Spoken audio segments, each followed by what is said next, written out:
Hello बच्चों, let's read the question. Assertion. The bands of polytene chromosomes become enlarged at certain regions to form puffs or Balbini rings. Reason: these enlarged bands are active genes and represent the site of RNA synthesis. तो इस question में बताना है कि polytene chromosome में कुछ जगहों पे इनलार्ज हो जाता है जिसको हम बाल्बिनी रिंग्स बोलते हैं, और वो रिंग्स का पर्पज है वहां पे आरएनए सिंथेसिस होती है. तो ये हमें बताना है. इस क्वेश्चन का जो हमारा की कंसेप्ट है वो है क्रोमोसोम. की कंसेप्ट क्रोमोसोम.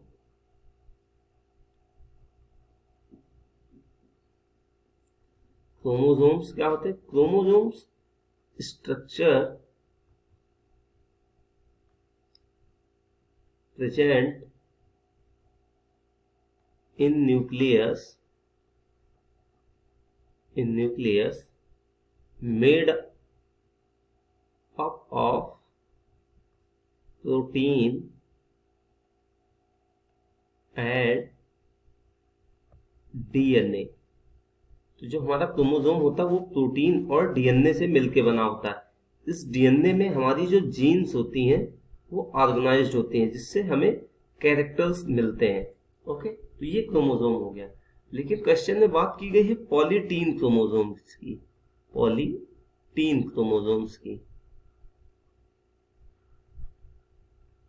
जब हमारा सेल डिवीजन होता है तो हमें पता सेल डिवीजन में कई सारे फेजेस होते हैं, G1, G2, यस फेज, यम फेज. तो उसमें जो यस फेज होता है उसमें हमारा डीएनए डुप्लीकेशन का काम होता है. तो जब हमारा डीएनए डुप्लीकेशन होके सेग्रीगेशन ना हुआ हो तो उस क्रोमोसोम को हम पॉलीटीन क्रोमोसोम बोलते हैं. मतलब नॉर्मली जो क्रोमोसोम होते हैं उसमें एक स्ट्रैंड होते हैं, लेकिन पॉलीटीन क्रोमोसोम में एक स्ट्रैंड से ज्यादा हो सकते हैं. ठीक. अब असर्शन में कहा गया कि bands of polytene chromosome becomes enlarged at certain region to form puffs और Balbini rings. तो ये स्टेटमेंट जो है ये स्टेटमेंट एकदम करेक्ट है. हमारी जो पॉलीटीन क्रोमोसोम्स है वो कुछ इस तरीके से इनलार्ज हो जाती हैं और वो बना लेती हैं, पफ्स के रूप में बन जाती है जिनको हम बाल्बिनी रिंग्स भी बोलते हैं. जैसे ये वाला जो पोर्शन है इसी को हम पफ्स या तो पफ्स बोलते हैं या फिर बाल्बिनी रिंग बोलते हैं. बाल्बिनी रिंग्स. तो हमारा जो असर्शन वाला स्टेटमेंट है वो करेक्ट है. ओके. अब हमारा रीजन वाले स्टेटमेंट में कहा गया है कि जो ये बाल्बिनी रिंग्स हैं यहाँ पे जीन्स प्रेजेंट होती हैं जो कि आरएनए सिंथेसिस करती हैं. क्या करती हैं? RNA synthesis.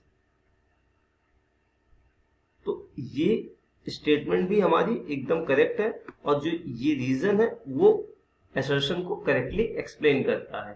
तो इस क्वेश्चन का जो हमारा फाइनल आंसर है वो है ऑप्शन ए.